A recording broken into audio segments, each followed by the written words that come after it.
So I've drawn up a split zone look here. We've got inside zone going to the left and the tight end coming across to handle the backside end, which is obviously very common. I love this look and everything. Everyone does it now. Now, what I want to talk about today is where sometimes you might get a line of scrimmage call that changes this to zone insert, right?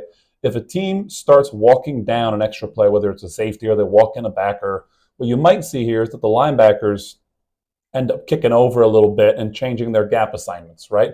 Which means that this reach now becomes quite difficult. If he shoots front side for this, you're not necessarily going to get there. Now, some teams will just say, that's okay, we can wind the running back behind it, and they're just going to let him flow. But that means you're winding back into the unblocked player. So for some teams, the solution is to switch from zone kick into zone insert, which means this block stays the same, but now we're going to stay the tackle on the backside, and the puller is now going to wrap for that Mike. So if we get the Mike moving from here over more towards a more traditional Mike alignment in A gap, then we have the tight end can pull for that. And now we get a front side hit because we're end up kicking this guy back essentially. And that also means that if this guy is an A gap, he's probably a B gap player. So that's going to be an easy hook.